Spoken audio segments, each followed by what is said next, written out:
A rivalry to run and run, a sensational night at Newcastle. Newcastle United and Liverpool produced a night of drama on Tyneside that contained every classic element that makes theirs the Premier League's new bitter rivalry. The purported villain of the piece, Newcastle's rebel striker Alexander Isak, was not even at St. James Park for an adrenaline-fueled episode between the club that wants to keep him and the Premier League champions who want to add his name to their star-studded attacking cats list. Who knows what Isak would have made of a game that was low on quality but packed with just about everything else and settled in the 100th minute by Rio Ngumoha, who became the youngest goal scorer in Liverpool's history at 16 years and 361 days. It was a sensational evening, not fashioned from classic football, but by the emotions charged by what is now assuming all the contents for a classic long-running feud. It sits along some vintage encounters between the two teams, not least the two memorable Liverpool 4-3 wins back in 1996 and 1997. The rivalry is well and truly back. First, the bare details. Newcastle looked down and out as Liverpool led 2-0 within 30 seconds of the second half restart. But the champions wobbled in the most alarming fashion as Eddie Howe's side defied their numerical disadvantage to draw level through captain Bruno Guimaraes and substitute Will Osala, who struck in the 88th minute. Ngumoha provided the final twist in the plot, but this barely touched the sides of how Liverpool walked into a storm of Geordie ill-feeling and somehow came out victorious, despite their own worst efforts.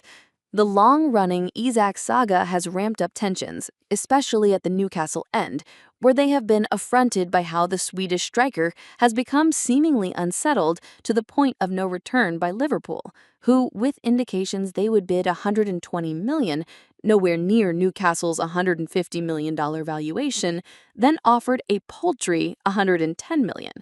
The fact Liverpool had also helped themselves to a prime Newcastle transfer target when they signed striker Hugo Ekitike in a £70 million deal from Eintracht Frankfurt added even more spice.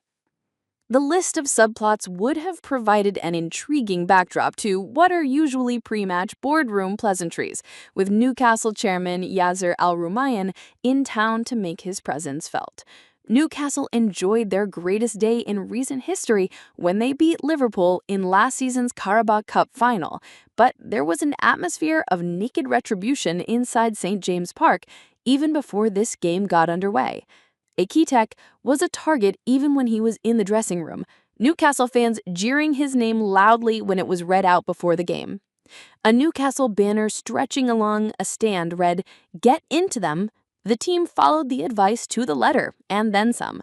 The high emotion and fury sweeping around the stadium with Liverpool in the line of fire was counterproductive as the hosts lacked any composure and measure for all their domination of territory and possession. Liverpool delivered a sucker punch when Ryan Gravenberch put them ahead, the whole affair then boiling over when Anthony Gordon, who had attracted the ire of Arne Slot with some dramatic falls under challenges, launched a reckless challenge at Virgil van Dijk.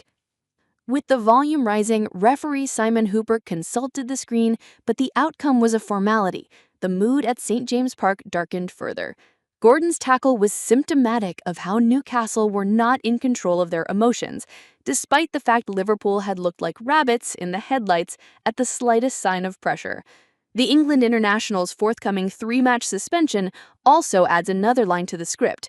He was being used as an emergency striker with Isak an outcast. So how can Howe contemplate a sale when resources are now so threadbare?